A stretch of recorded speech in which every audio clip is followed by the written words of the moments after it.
In a dark room, a man holds a Go piece while analyzing the board. With a crisp sound, he then places the white piece among the others. Meanwhile, a man in dark sunglasses watches the game with a serious expression. The man then calmly makes another move on the board. He comments that he's seeing a move that simply can't be explained. Suddenly, his hand trembles over the board as he notices something very strange. Angrily, he shouts that there's a move there that should never exist. At that moment, a badly bruised young man appears with a very unsettling smile on his face. It's soon revealed that everything was completely wrong from the very beginning. Then the story takes us 10 years into the past, to where it all began. We are introduced to one Do-yoon, a little boy just 9 years old. The boy lived in the poorest neighborhood of the district, a very rundown place. By his side is his 8-year-old sister, One-yoon, and he took care of her all by himself. Out of nowhere, a soccer ball flies at high speed toward the two of them. Some boys shout not to let protagonist get the ball under any circumstances.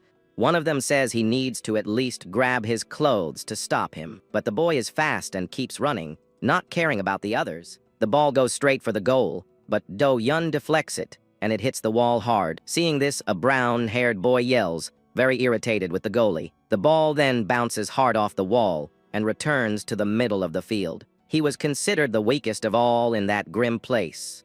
Being the weakest in a world completely dominated by conflict, the boys decide to stop, and one of them says that Do-yoon's parents must be looking for him. The boy then says he's done playing with them and asks not to be bothered anymore. He places his foot on the ball, and one of them calls him a punk. An older man appears and says the boy no longer has that childish charm. This guy kicks the ball in his direction and invites him to come along. The ball stops near the boy's feet, but he refuses the man's invitation. The young man explains that he can't afford to take on any more debt, but the man smiles and says that Do-yoon only hears what he wants to, and he has a job for him. The boy stands with his back turned, still a bit wary of the offer he received. Turning his face slightly, he then asks where they are going now. The man replies that it's his warehouse, while his little sister watches everything from the stairs. With a smirk, the guy explains that it's a house with nothing inside. Kim-woo-one really didn't seem to belong in that poor, worn-out neighborhood. Inside, the man tells them to sit anywhere,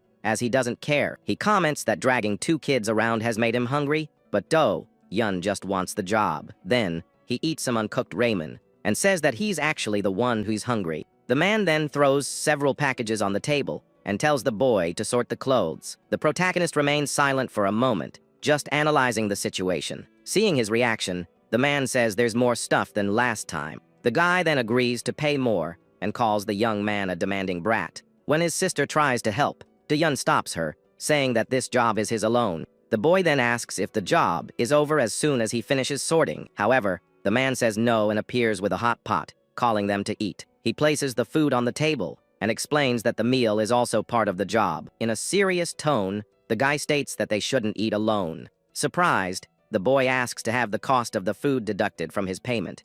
The man places a hand on his head and comments on how he dares to say such a thing. Afterward, he asks the boy to check the Dongzon route on the way back. While the siblings eat, the man grumbles that their life is all about work. He also advises the boy not to take sports too seriously. The 3 of them eat together while the man watches the young boy, deep in thought. The man wonders how that boy plans to grow up acting that way. It's revealed that things have always been this way, and we see Do-yoon training with someone. This guy was Chu Dong-seon, a former MMA fighter and Mu-won's right-hand man. Their group was called the Gu-nilpa and was based in that district. But they were a bit different from the other gangs in the region. With his eyes shining, the boy prepares to deliver a powerful strike. And with all his might, the little one lands a direct hit on his trainer's mitt. The trainer smiles proudly, seeing the boy's dedication in the daily training sessions. After practice, he hands the young man 2 eggs so he can recover. With teary eyes, the boy thanks his master for the kind gesture. The routine was tough, and he worked very hard under the man's watchful eye. Even completely exhausted and sweating, the boy never thought about giving up. And so, he learned to fight to be able to defend himself and survive in that place. Besides training, he also worked as a newspaper delivery boy to get by. Even with the tiring routine, the boy still found time to study. All the money he earned was carefully saved in a bottle. Over time, the bottle filled up with his hard-earned savings, and it was with them that the protagonist learned his first lesson about endurance. He learned to bear the full weight of life, Even at such a young age, his days at school weren't easy, and he always walked alone there. The boy thinks that if his parents were around, he wouldn't have gone through so much. After class, he sighs and prepares for another day of hard training. Around that time, the young man started playing soccer and found some joy. It was at that moment that he finally felt something called hope. But one day, the coach called him over, and the day he had been dreading finally arrived. With a worried expression, the boy turns to face what's coming. The coach asks what's going on and says his body seems heavy. Then, the man informs him that he's thinking of benching him for the next game. The boy silently agrees, already expecting this bad news from the coach. He confirms that he feels heavy, but the reason wasn't what the man thought. The truth is, the weight wasn't in his body, but in his back pocket. In a way, that worked, and he heads toward the locker room alone. He thought that sports would be a fair and completely clean place, but he realized it was no different there, and now he could leave without regrets. At that moment, some teammates approach and insult him badly. They keep taunting him and laughing about the fact that the young man didn't have parents. The bully says he's completely clueless and that he came to teach him a lesson. With a mocking smile, the bully says he's a really nice guy for teaching him. He reveals that the truth is Do-yoon doesn't play because he's an orphan and has no money. The boy points to the field and says that out of the 22 players, he was the only one who didn't pay. With a serious look, the protagonist just thanks him for the information he received. Without another word, he turns and unlocks the locker room door with his key. The bully is surprised by the boy's calmness and grumbles, very annoyed, but Do-yoon completely ignores him and enters the room without even looking back. Suddenly, the other boy flicks him on the head to get his attention. Angrily, he shouts that the way the protagonist acts is completely disgusting. Then the bully grabs him by the shirt and shouts that even with money, he would never play. He calls him a parasite and says that as long as he's around, nothing will be allowed. Next, he points at the young man and says that the way he lives is the reason. The boy grabs him by the back of the neck and shouts that's why he ended up without parents. Seeing the protagonist's silence, the bully asks if he's just trying to take it. Without a second thought, he lands a hard kick on the boy, who hits the wall. But Yoon gets up and says he already understood what he was trying to say. With his eyes gleaming, he reveals that the problem is the other guy thinking he's special because of his dad. And then,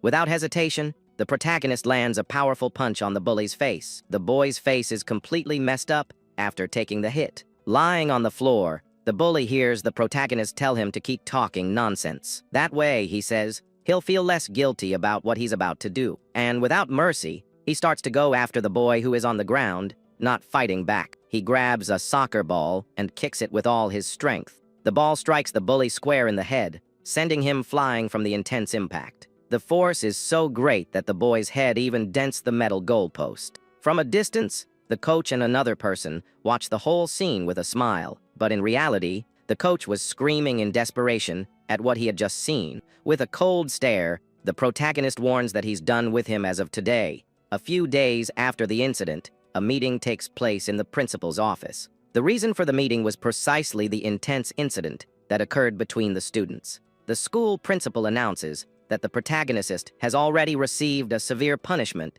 and will now also be expelled from the school. The young man defends himself, saying they started the trouble and came at him first, which is why he fought back. He then questions if he's being punished for not having parents, money, or anyone to protect him. With a furious look, the boy asks if the punishment is because the others are from Do-yoon. The principal remains completely silent, having no answer to give the boy. With a smirk, the protagonist says the school taught him something very useful. He turns and tells the principal to keep living that way, without a care in the world. It's revealed that for a long time, the world has been run by gangsters. These groups started collecting taxes, claiming they were protecting the residents. From this, large organizations like Do-yoon were born and spread a dark kind of peace.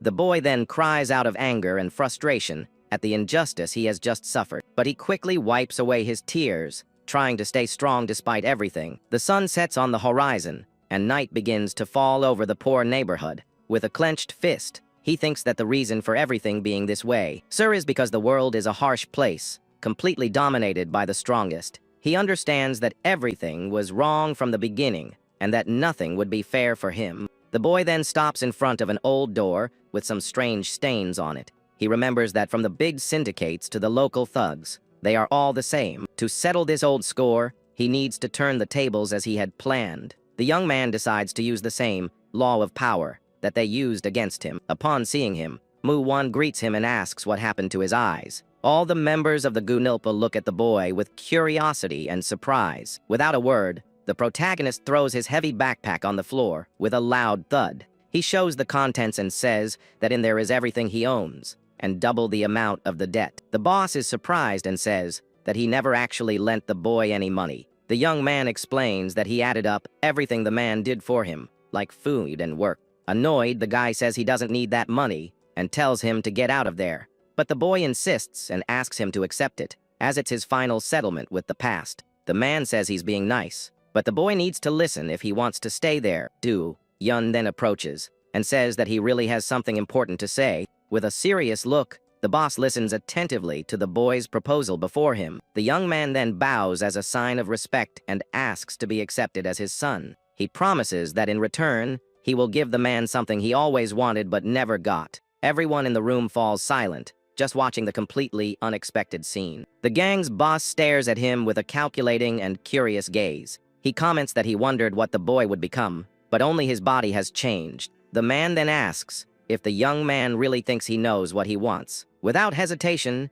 the boy answers that what he desires most is the position of boss. With his eyes shining, he promises that next time, he will bring that position to him. The protagonist states that he has never broken a promise, unlike the old man there. Annoyed, the man complains that he just showed up out of nowhere, saying absurd things. He then asks why the boy came. If he already knew, the answer would be no. But the young man points his finger and replies with confidence that this will work. Confused, the gang boss asks why him, of all people. The boy replies that no one but him could handle someone like him. Furthermore, he claims that the man is the only one capable of taking down Daekyung. The Gunilpa's boss questions what he's basing such a statement on. With a smirk, the protagonist reveals that he saw them fight once. It happened not long after he first arrived in the district. He sighs and admits that he doesn't know the reason for that fight he witnessed, but he remembers that 5 people approached them with bad intentions.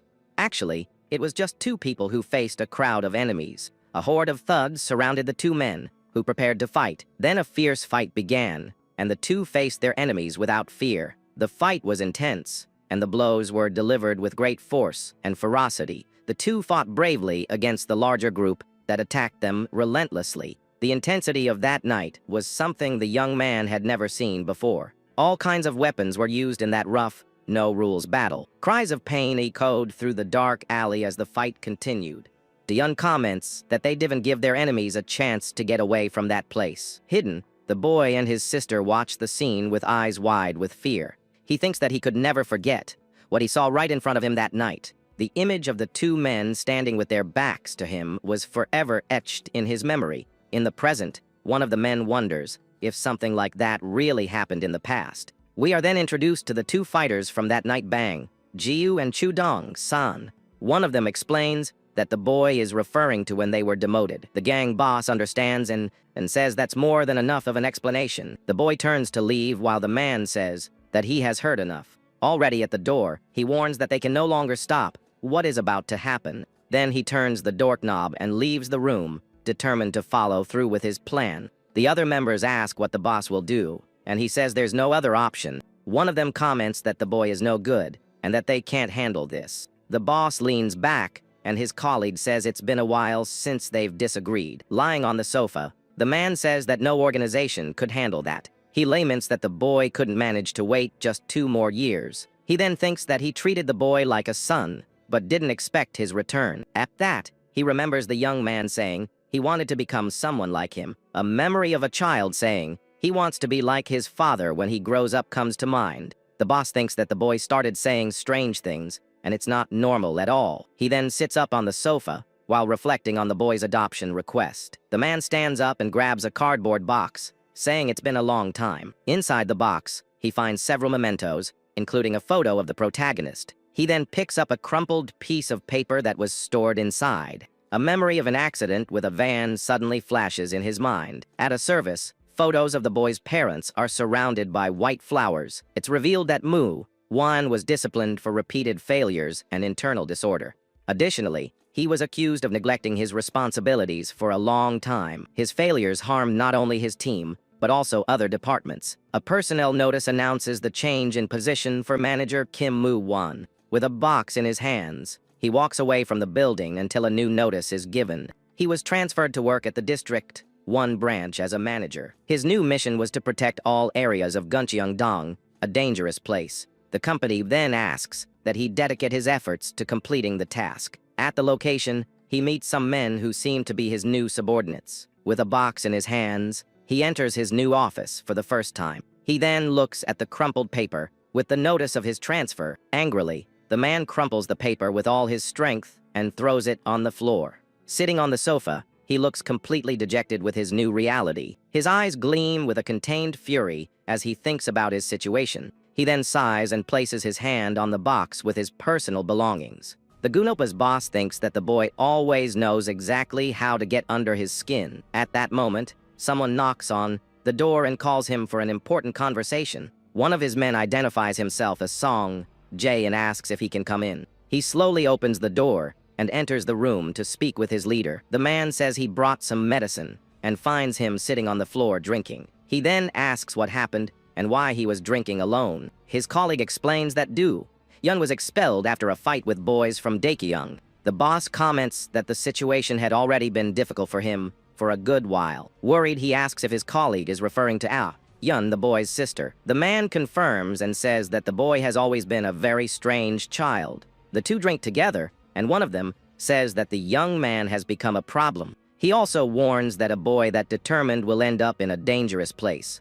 Next, the man suggests it would be better to take him in before others do. He then asks if the other gang members think the same way. His colleague explains that Dong-sin already wants to turn the young man into a fighter. Then he questions if the boss thinks the boy was made for much more. He believes that keeping the boy close will be better for his future. With a smile, the leader agrees and says his colleague is logical as always. He then decides he needs to hear directly from the boy what he thinks. The boss asks who is watching the protagonist at that very moment. The man takes out his phone and suggests calling Do-jin to bring him there in a hurry. The leader tells him to hurry up before the boy joins someone else. The colleague then makes the call to his contact and waits for a response from the other side. He asks if the person is at home, and the answer is a very quick yes. On the other end of the line, the man asks him to stop by for a moment. With a cold and determined look, the boy was already waiting outside. A man orders everyone to go home, and his men don't understand why their boss wants to leave so early. The leader says the place isn't bad, and they can celebrate again tomorrow, so anyone who wants to can stay and have another drink. One of the guys complains that the capital cartel is a giant syndicate, but since their orders, they have no choice. A subordinate offers to escort him, but the boss refuses, saying he won't get hurt in his own territory. Then he watches his leader walk away and thinks that the main branch is a tough job, thankful for being called over. This is Choi Dae-up, the boss of the District 2 faction, a small gang from the second poorest neighborhood. As he walks, he thinks about how he's been rotting in this hole for years and curses the celebration they were just having. He continues to complain to himself about being demoted to the poorest slum in the entire city. He then remembers being forced to act like a neighborhood thug and gets even more irritated with his situation. The guy then wonders why they suddenly want him at the main branch after ignoring him for so long. Suddenly, a bright light shines in the darkness of the night as he lights a cigarette to try and relax a bit. Now on the rooftop, he looks out at the city and wonders what kind of mess they're trying to get him into now. Looking at the horizon, he thinks it was better when the cops were on their case all the time. With that, he turns his back on the city, looking quite thoughtful about everything that's happening. The man reaches for a pack of cigarettes when he suddenly hears a voice calling him, and he turns around, surprised. One of his men offers him a cigarette and says he drank a lot, but the young man would rather smoke with his boss. The leader then calls him a brat and invites him for one more drink before they call it a night. His colleague seems a bit surprised and calls the boss's name to confirm if he's serious. At that moment, they both look into the distance and see a lone person standing in the middle of a dark alley. The figure then walks toward them and is revealed to be the protagonist, who looks at his watch seriously. The protagonist stares down the gang boss with glowing eyes and calls him by name. making the atmosphere tense. At that, the subordinate angrily asks what the heck the young man is doing there while lighting his leader's cigarette. With a threatening look, the young man then warns that he's going to take care of this intruder who appeared out of nowhere. But his boss stops him and tells him to let it go as he walks toward the mysterious boy. Then the man asks with a scornful tone who the heck he thinks he is to show up like that. He takes a better look at the young man in front of him and realizes he's just a kid who seems harmless. Annoyed, he complains that a brat wandering around is ruining his mood at this time of night. With that, the gang leader tells the boy to disappear before he completely loses his patience. But the young man calmly replies that he's never been one to let things end with just empty words. The three of them stand still in the dark alley, and the tension in the air grows with every passing second. Seeing that he isn't moving, the boss asks if the boy is really not going to leave. The young man then reveals that he actually has something he needs to collect before he can leave. With a serious look, the protagonist says they need to have a little chat before anything else. The gang leader repeats the word, confused, not understanding what a boy could want with him. The young man explains that he heard justification is something very important to him and his group. He comments that unlike the old days, today the big syndicates run everything with their rules. At that, the boy looks at his watch and asks, since when do thugs care about that kind of thing? With a determined look, he states that's why he's there, to give the man a good justification. He reveals that out of the faction's 3 businesses, he hasn't received even 20% of his pay for 3 years. The protagonist then says that it's all based on facts, and that this serves as a perfect justification. With a smile, the boss understands it's about money, but says the young man shouldn't be complaining to him about it there. The gang leader advises him to handle this matter directly with the managers responsible for it. Then, the man tells the young man to stop, acting like a tough guy for no reason and just get out of there. The young man then replies that if he were going to do that, he wouldn't have gone straight to the boss to solve the problem. The gang leader finds the boy's attitude amusing and comments that he's completely out of his mind. With a look of disdain, the man asks if the young man even knows what that word means. Furious, the boss yells that he's asking for the lives of 300 men, and that this is the weight of justification. With a swift movement, he angrily and forcefully throws away the cigarette he was smoking. The man continues to shout, asking if the young man really thinks a few bucks can buy that. With a threatening glare, the gang leader warns him again that there's no one there to help him. He adds that not just there, but nowhere in the world will he find help, and we see a police emblem. The gang leader comments that since he arrived in the neighborhood, the young man was the first to have the guts to talk back to him. But the man warns that from the second time on, he's serious, and the young man says that drunkards talk a lot. The young man then asks if the boss's point is that his sad story isn't a good enough justification. With a serious look, the boy asks if the trafficking of orphan children would be a good enough justification. A memory from the past shows the protagonist as a child, reading a book in a simple, empty room. Even at such a young age, his face already showed great determination as he studied very hard. Looking out the window, he sees some men abandoning a child and complains about the slum where he lived. We see a gagged man, and the young man thinks that this time it looks like they managed to catch someone. A scared little boy asks who they are, and it's revealed that the child is worth 3,000 on the market. The little boy screams desperately, and the kidnapper threatens him, saying that if he weren't valuable cargo, he would have already hurt him. With that, he orders his partner to gag and tie the child's wrists, but very carefully so as not to damage the product. The other man then grabs the tape and asks sarcastically if this is the first time they've done this. Suddenly, one of the men sees the young protagonist at the door and asks in surprise if he's from District 1. The man is shocked, but without hesitation, the boy lands a powerful kick right in the kidnapper's face. However, the protagonist falls to the ground in pain and complains about the horrible place they were in. Then the man he kicked gets up angrily and says that even the kids in this place don't know their place. Another guy carrying a suitcase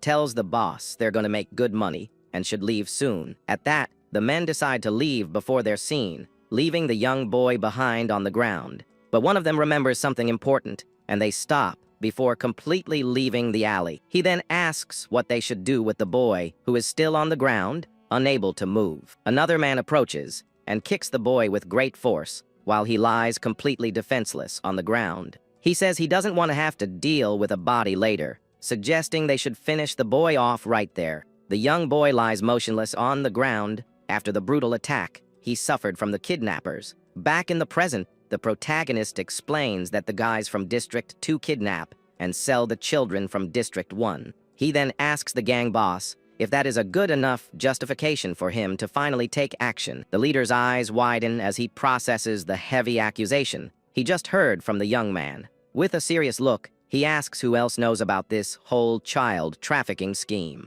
A small, confident smile forms on the protagonist's lips as his plan unfolds perfectly. The boss seems to be considering the situation and realizes that if things have come to this, he needs to act. With a sinister smile, the boy says he can't just let him walk away after everything. At that, the subordinate lunges to attack the young man, but he braces himself to counter the man's blow. The two of them rush toward each other at high speed, ready for the fight that's about to begin. With his red eyes glowing, the protagonist readies his fist for a quick and precise attack. Then he lands a devastating blow right in the henchman's stomach, who can't react in time. The subordinate screams in pain, feeling the impact of the powerful punch he just took from the young man. Without wasting any time, the young man prepares a spinning kick with impressive force and great speed, and with a swift move, he hits the man's head, who is knocked out instantly by the attack. The gang leader is completely shocked to see his subordinate defeated so easily. His man is down on the ground, while the protagonist watches the scene with the gang boss still there. The boy then checks his watch and complains that his opponent talked too much for someone so weak. With a serious look, he comments that it was a close call, but fortunately, he managed to handle the situation. At that moment, the gang boss says the young man has every right to bring his justifications. The man's eyes gleam sinisterly, and he seems intrigued by the boy's strength and courage. Suddenly, the leader lunges forward and grabs the protagonist's neck with surprising force. He lifts him into the air without any difficulty, showing that he is much stronger than his subordinate. Even while being attacked, the boy thinks that if it was going to end like this, he shouldn't have dragged it out next time. He then grabs the boss's clothes tightly, preparing for an unexpected counter-attack. With a firm grip, he says he highly doubts they'll meet again after this. The boss is surprised by the boy's reaction and wonders what he's trying to do now. With a sharp gaze, the boy warns that the time has finally come as he holds the gang leader's head firmly. The man's eyes go wide in pure shock as he hears that the legendary Hammerhead would suffer his second defeat right then and there. Staring down the enemy with his glowing red eyes, the protagonist reveals that this exact moment would change everything, and gripping the boss's hair even tighter, he states that the words,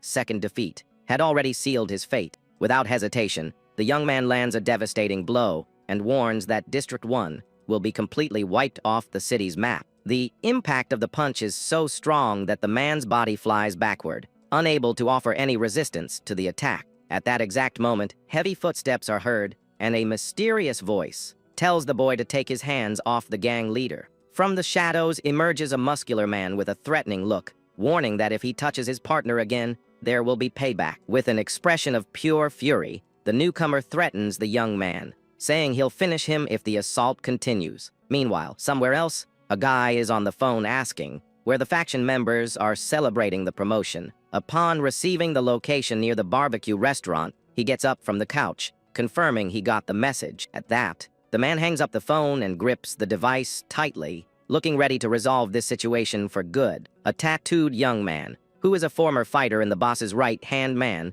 wonders if their target really went to the designated location. Thoughtfully, the former fighter murmurs that if things have come to this, he should also start taking some action. But the man on the phone turns his back and simply orders the tattooed young man to stay there and await his next orders. Walking through the hallways, the leader says confidently that this is just District 2, with no reason for so much caution. Obeying the order, the subordinate gives a respectful bow and wishes his boss good luck in handling business. Back in the dark alley, footsteps echo on the wet ground, showing that the tension is only increasing with each passing second. And resuming the confrontation, the intimidating big guy with glowing eyes repeats his threat, saying he had already warned the young man. Even injured and facing this terrifying figure, the protagonist doesn't back down and remembers when he was questioned about his choices. The newcomer continues the young man's thought and says that because of that, he can't give him a complete answer. Annoyed, the muscular man curses at the gang leader and reveals that the young man he hurt is his son. With a smirk, the boy thinks that this was the biggest reason behind his choices and his revenge. Seeing the boss on the ground, the young man's father complains that he's just a child and didn't deserve that treatment. He then stands up imposingly and tells his former colleague to wake up to the reality of the situation. But the boss gets up and retorts that his sentimentality is ridiculous,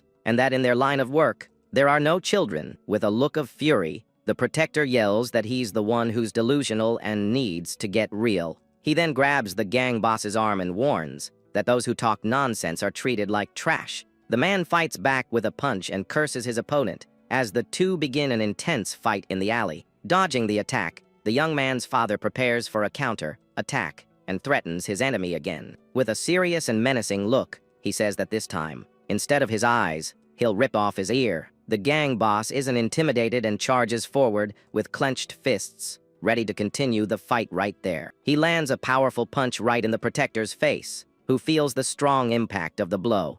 The leader seems surprised to have landed the hit and watches his opponent's reaction carefully. But the muscular man uses the moment to prepare a quick counter-attack, catching his enemy off guard. Blood drips from the protector's face, but he doesn't seem to care about the pain from the wound he suffered. He returns the blow with the same intensity, and the two trade punches in a brutal and balanced fight. While taking a beating, the boss thinks that it doesn't matter whose fault it was for his demotion in the faction, and with all his strength, he lands a devastating punch on the protector's chest, who feels the powerful blow. The young man's father stumbles back a bit, feeling the pain of the punch, but doesn't give up the fight against the gang leader. The gang boss lands a hard punch on the protector's stomach, who doubles over from the impact of the blow. Even feeling the intense pain, the young man's father endures the attack with an expression of pure determination. Blood gushes from his mouth, but he doesn't let it get to him and stays firm in the fight against the leader. With a quick move,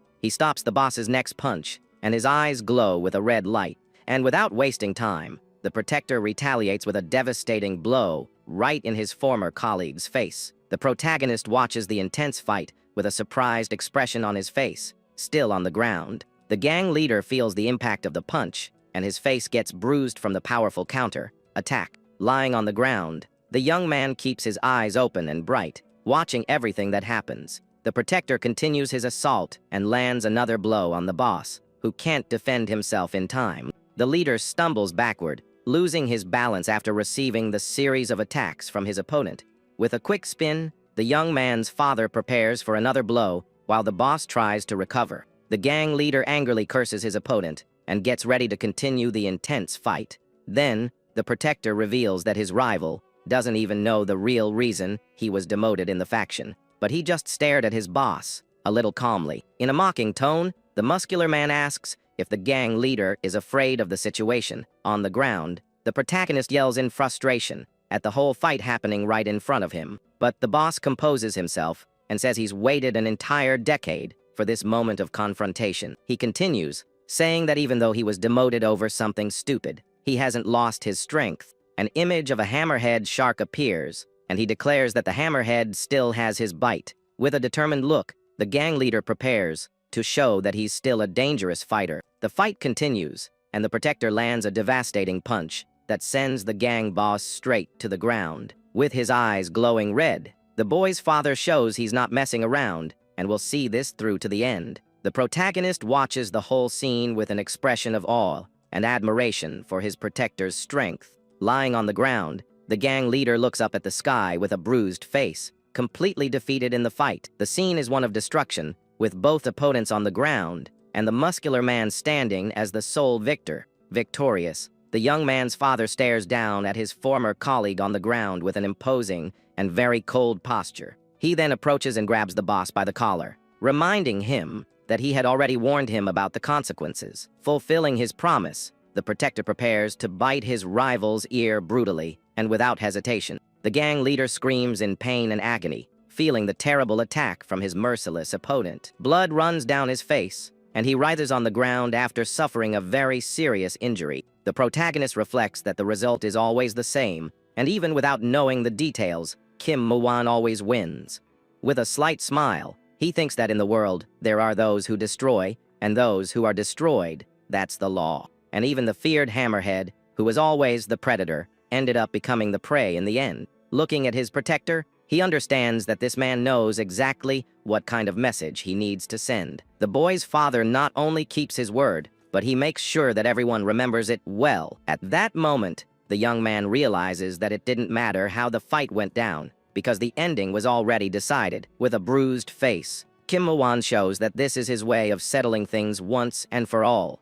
The protagonist thinks that this man is truly someone worthy of being at the absolute top of power. With this certainty in his heart, the young man decides that alongside this man, he can go to the very end of his journey. The protector then gets the boy's attention and tells him to stop spacing out and grab onto him. The protector helps him up and asks why the young man is looking at him like that. The young man replies that he was just noticing the blood on his savior's mouth after the fight. The man then wipes his face and asks if it's better, but the boy says it's no use because it's blood. At that, the older man decides it's time to go, but the young man asks him to wait just a second. So the man says he'll go on ahead, and that the young man can catch up when he's done with what he needs to do. The boy kneels next to the fallen body, and we see that his hand is badly injured from the confrontation. With a serious look, he picks up a piece of what was left of the gang boss from the ground. Elsewhere, a voice asks if the protagonist really went there to collect his wages. We see the protector sitting on a couch, and he questions if all that trouble was just for a justification. With a sigh, he comments that kids these days are very bold and don't fear danger. He runs a hand through his hair and wonders if the boy is a genius or an idiot for getting involved in this. Thoughtfully, he concludes that no matter how he looks at the situation, the best thing to do is to stay away from the young man. But the young man interrupts him and says there's no need to overthink what happened there. He explains simply that he just made a promise and kept it, and that's all that matters. Then the protector finds it funny that he mentions that, and comments on the rumors about the gang boss. He reveals that their rival was called back to the main branch, and because of that, their deal was off. The man advises the young man to give up and go back to school, assuring him that some school would accept him. But the boy immediately refuses the offer and asks why the heck he would do something like that now. With a quick movement, he puts his hand in his pocket and says he has something to give to the older man. He then opens his hand and reveals proof of leadership of the District 2 faction, as they had agreed. With a confident smile, the young man says that an ear is still part of the head, so technically he kept his promise. He explains that just as the ear is part of his head now, he is also part of the District 1 faction. The man leans forward and laughs at the young man's audacity, calling him a crazy, sassy punk. With a serious expression, he asks what exactly the young man wants and why he went so far for this. The protector looks at him and questions his reason for going to such lengths just to get involved in this world. He then asks why, of all things, the boy chose to be a gangster, and why his son of all people. The young man replies that he has two major goals he intends to achieve from this point in his life. His first goal is to drag all the rotten scoundrels down with all the strength he has. With a look of pure vengeance, he swears he will take them to a place even lower than where he is now. He continues to explain that on the way to this goal, whether in the process or the final result, one thing is certain. The young man looks at his father and promises that he will put him at the absolute top of that world, no matter what. With a smile, he reveals that this is his second and most important goal of all. Meanwhile, the tattooed subordinate listens to the entire conversation, hidden behind the door, unnoticed. Suddenly, the young protagonist approaches the door, and the henchman is surprised by his presence. The tattooed man turns and tells the boy to follow him, seeming to have a plan in mind for that moment.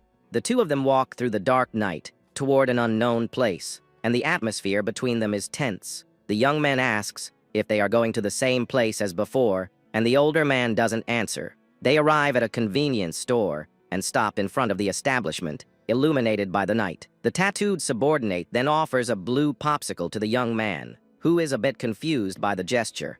The protagonist asks the reason for this sudden change of heart, and the henchman questions him back. At that, the henchman hands the blue popsicle to the young man, saying that the choices in his life were never made suddenly. The young man takes a bite of the sweet treat and comments that no matter how hard he tried to fly, he always ended up falling back into the pit. Meanwhile, we see the serious face of the boy's father, looking quite worried about the direction things are taking.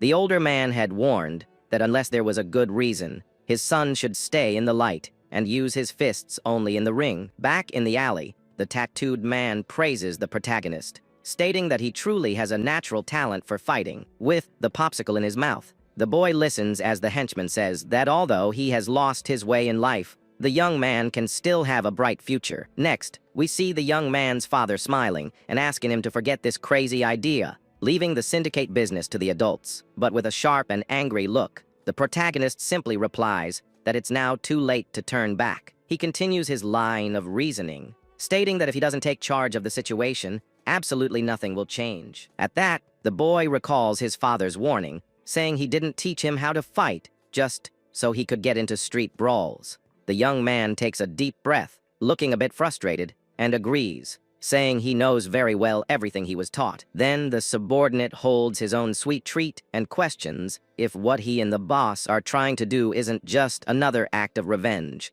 Without hesitation, the young man takes another cold bite and agrees, saying that if that's the case, he needs to do his part too. The big tattooed man turns his back and stares into the dark night, seeming to reflect on the boy's terrifying determination. With a smirk, the protagonist holds the wooden stick and reinforces that his ultimate goal is indeed revenge. The two continue talking on the lit street, and the young man warns that the highest authority of all has already given the order for him to act.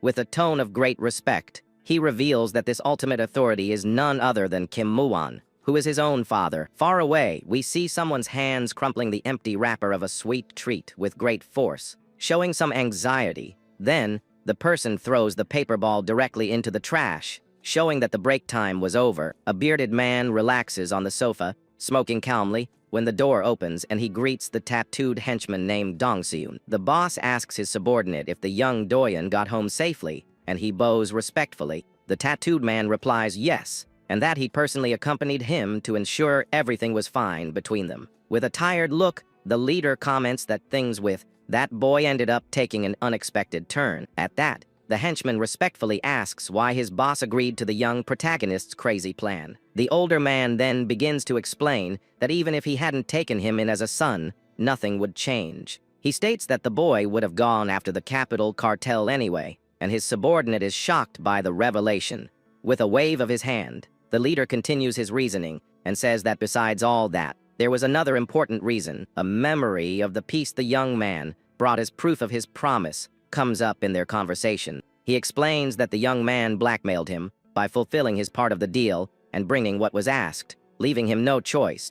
With a tired sigh, the boss concludes the explanation, saying that's exactly how it all happened. The tattooed subordinate then confirms that he understands the whole situation and the reason behind his leader's decision. He then asks about the matter of the adopted son and how they should handle this delicate issue. The boss seems a bit annoyed by the question and remains silent for a moment, thinking about the answer. With that, the henchman continues and asks how this new situation would affect the plans they had already made. Clenching his fist tightly, the leader states with conviction that absolutely nothing will change in their original plan. With his eyes glowing, he adds that since they've already attacked Choi Day-up, they need to speed things up. Meanwhile, we see the protagonist climbing a staircase alone at night, and he lets out a tired sigh. With a small smile, he thinks of his father and comments that the man is truly quite a character. A memory of the boss hearing the young man's goal to put his father at the absolute top of everything comes to mind.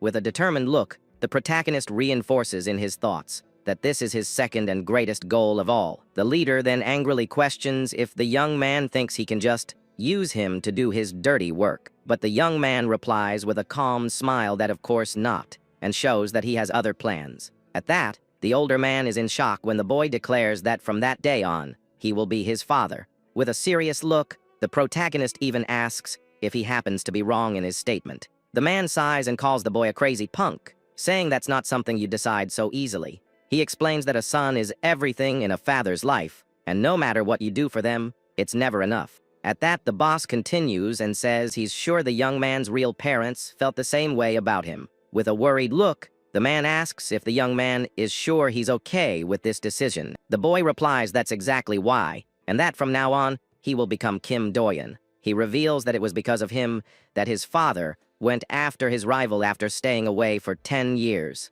Speechless, the gang leader can only stammer, and is at a loss for what to say to the young man. But he composes himself and says that's enough talk, accepting the situation once and for all. The two then stand facing each other, and a silence falls over the room for a moment. Then the man decides that if that's how it's going to be, so be it, and places a hand on the young man's head with a smile. In his thoughts, the boy admits that he expected him to reject his desire to be a gangster, and he adds, thinking that he couldn't have said anything if his adoptive father had refused the idea. Later, outside the house, the young man wonders how he's going to tell a certain person all of this. Suddenly, a girl appears out of nowhere and aggressively asks what he needs to tell. The protagonist is startled by her sudden appearance and stammers Ayan's name awkwardly. She asks if it's about the adoption request or the fight with the thug from District 2, leaving him speechless. Ayan then asks with a serious look if the young man really got everything he wanted out of it. The young woman continues to stare at him and waits for an honest answer about the outcome of the fight. The protagonist looks a bit awkward and replies yes, but his expression doesn't seem so confident.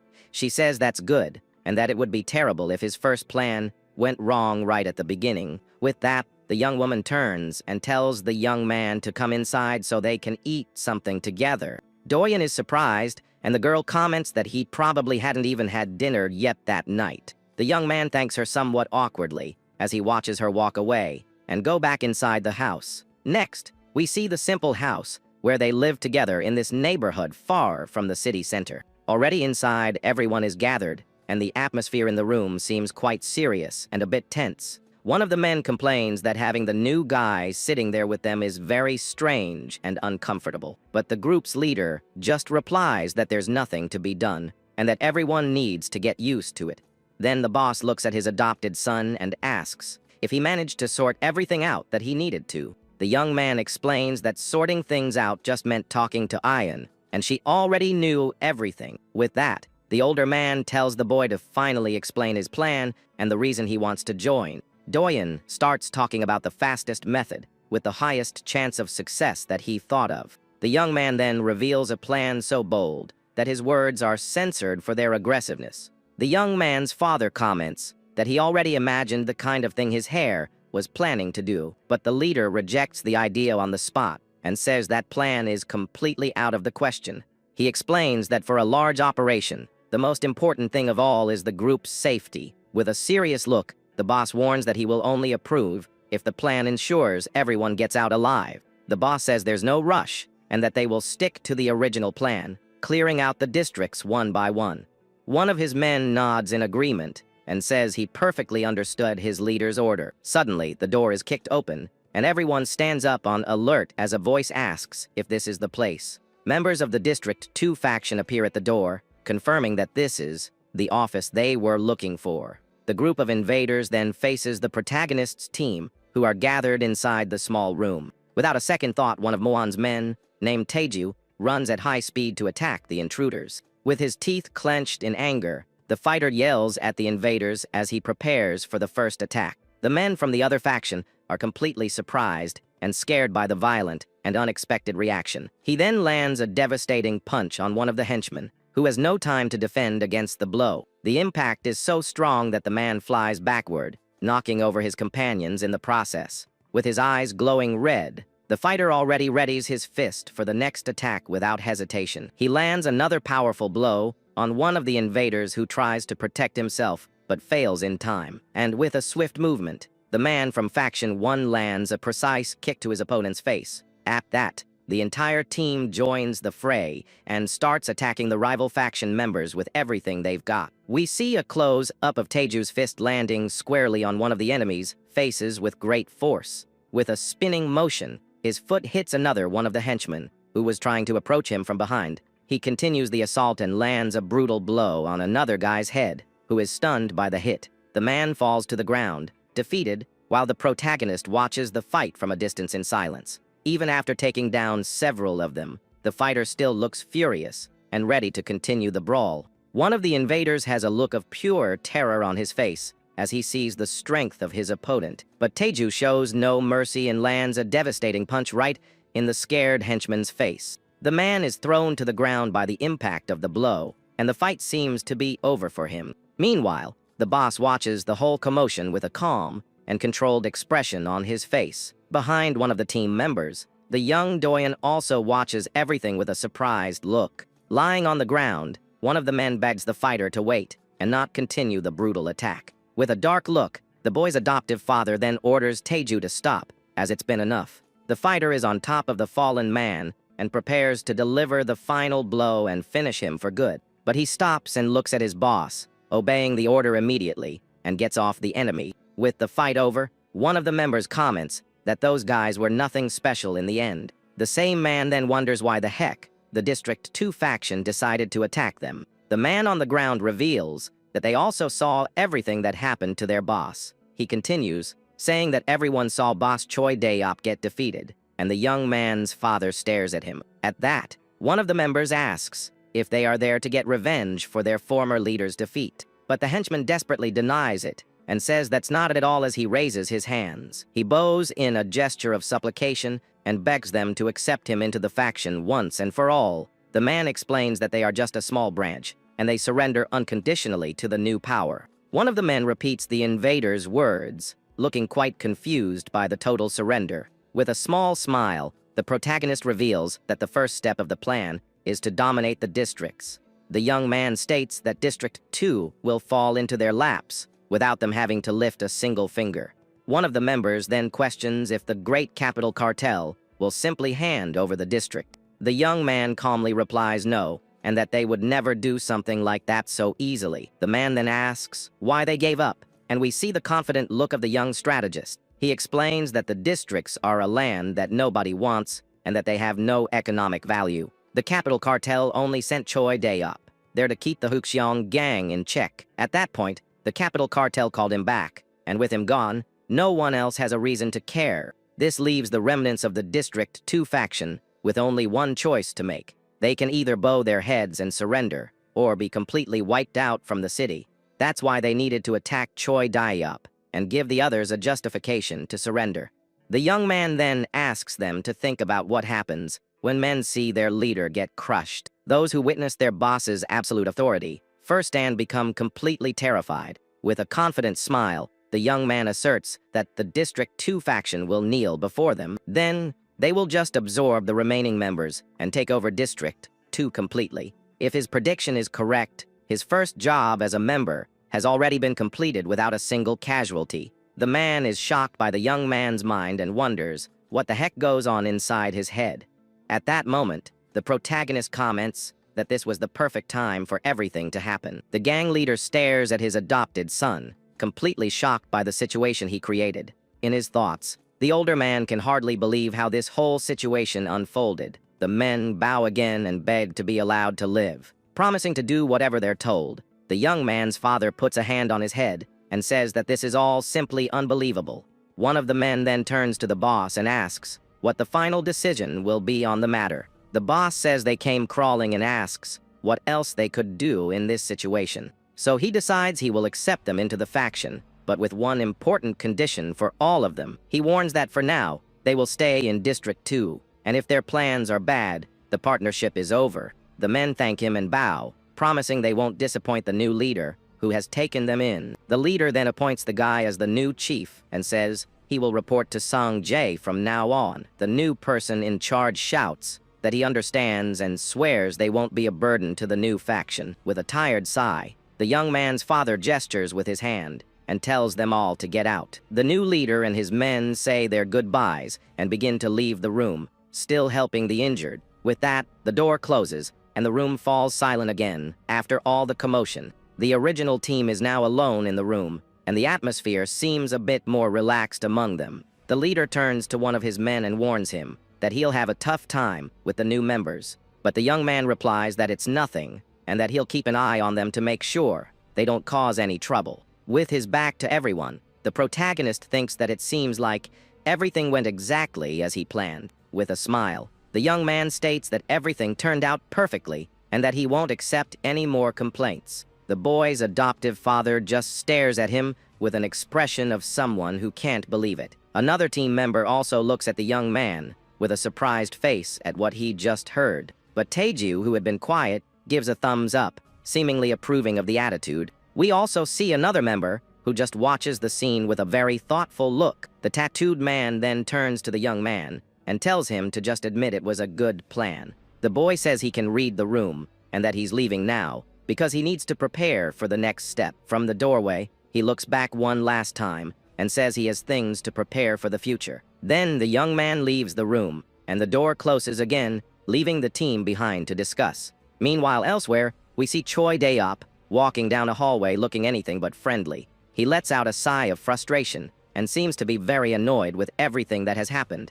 The man curses under his breath as he continues down the brightly lit hallway of the building. His expression is one of pure anger, and he seems to be planning some kind of revenge against everyone. He then stops in front of a door and knocks hard, calling for the director inside. In a serious tone, he announces himself and says he's there to report his return to the main branch. A voice from inside says he's been through a lot, and the man enters the boss's luxurious office. With his head bowed, he approaches, and the director asks what important report he has brought. He starts by saying the report is about the districts and the situation happening over there. With a look of pure rage, he reveals that it seems Kim Mo-won is finally making his move. Meanwhile, the young Do-yoon leaves the room and says he's going now because he needs to prepare for the future. Outside, he lets out a tired sigh after all the chaos that just happened. With a serious look, the young man thinks to himself that it was a very close call and almost everything went wrong. He then begins to climb the building's stairs in silence, seeming to be going somewhere alone. Suddenly, some men from the faction that surrendered stop him on his way and tell him to wait. One of them complains and angrily asks what the heck the boy wants with them now that it's all over. But the protagonist calmly replies that he hasn't had the chance to say everything on his mind yet. One of the guys gets angry and asks where he got the nerve to talk to them like that. With a smirk, the young man comments that they're talking like real street thugs. The man continues to shout that his attitude is annoying and that he's not even an official member of the faction. Unfazed, the protagonist just challenges him and tells him to do something about it if he has the guts. He then asks with a serious look if they aren't off their guard this time like they were before. The henchman gets really mad and yells that kids these days have lost all respect as he lunges to attack. But the young man dodges the punch with great ease, moving to the side without any effort. And without wasting time, he lands a devastating counter attack right on the enemy's face, who doesn't react. The man falls to the ground knocked out, and his companions are in shock, wondering who this kid is. The young man then cracks his knuckles and asks if they cleaned house, or if they forgot about him. With a sharp gaze, he finally asks if they don't remember who he really is. One of the henchmen stares at the young man and comments that his face looks a bit familiar. A memory of the child kidnapping comes back, and the man remembers the boy from District 1. At that, he asks in shock if the young man is the same kid who always messed up their plans. With a smirk,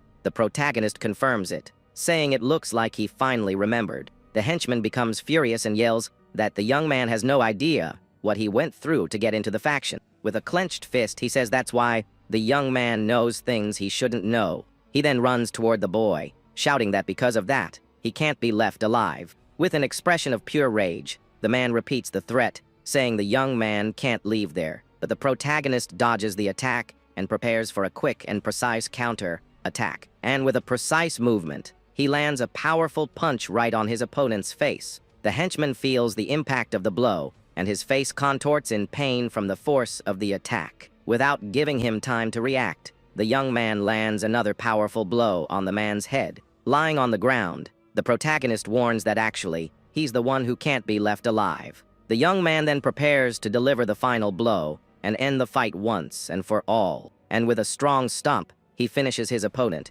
saying that he's the one who can't be left alive. One of the other men in the group is completely shocked and scared by the scene he just witnessed. The young man then explains that this guy was the only one who acted like a thug before Dae-op arrived. He turns to the others and says he doesn't recognize any of them and has nothing against them. One of the men explains that the guy on the ground did the chief's dirty work and that the past doesn't matter. But the young man stares at him and asks if with that attitude, they are trying to defy Mo-won's orders. With a serious look, the young man warns them not to underestimate Faction 1 and to take care of the rotten branches. He then guarantees that there will be no more street thugs in his new faction from now on. The man agrees, scared, and promises he will take responsibility and clean up the whole mess. But the young man grabs him by the collar and says that although it's good to have someone to talk to, he doesn't trust thugs. With a smile, the protagonist tells the man to stay sharp and not to mess up with the new orders. He then turns and walks away, leaving the others behind to take care of their comrades. One of the henchmen comments that the District 1 faction also has some pretty violent guys in their group. The other agrees and tells him to clean everything up before someone else shows up and sees the scene. They take care of the injured man and decide they need to cut ties with anyone connected to Do-yoon. Their leader thinks that the young man knows about his former boss's dirty secrets, and that maybe he set everything up. He continues to think and suspects that the young man might actually be planning something even bigger. Meanwhile, Do-yoon reflects that the orphan kidnappers were just thugs trying to get into the faction. He reveals that one of the guys he faced was there 10 years ago and needed to be warned about something. With that in mind, he already thinks about the next step, which is to take over District 3 to ensure their safety.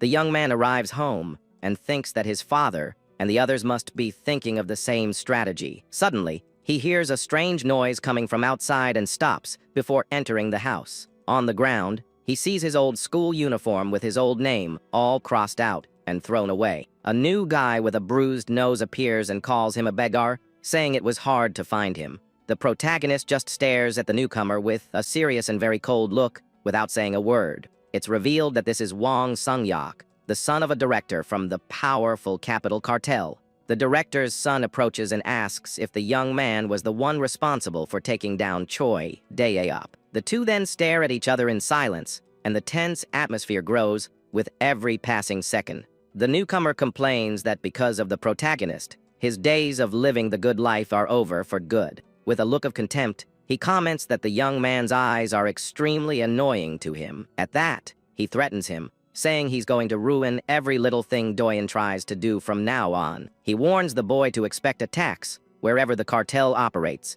and that he will personally destroy him. But the protagonist just shrugs and turns his back, not giving a darn about the threats. The young man seems completely calm and doesn't even care about what he just heard from the enemy. Meanwhile, the old school uniform remains on the ground, all torn and covered in dust. With a worried look, the young man wonders if the young Ian also saw that scene. He then lets out a sigh and seems to feel a bit of pain because of the whole situation. Without saying another word, the protagonist opens the gate to his house to finally go inside. And with that, he enters the property and leaves the director's son behind, still standing on the street. Elsewhere, the boy's adoptive father is talking to his man, and he thinks they went too far. The subordinate points to the jar with the remains of the former chief and says he was drunk. But Muwon explains that even though demoted, Do-yoon was strong, and the cartel sent him as a precaution. He continues, saying that with Do-yoon exposed, there was no other way to direct the anger toward himself.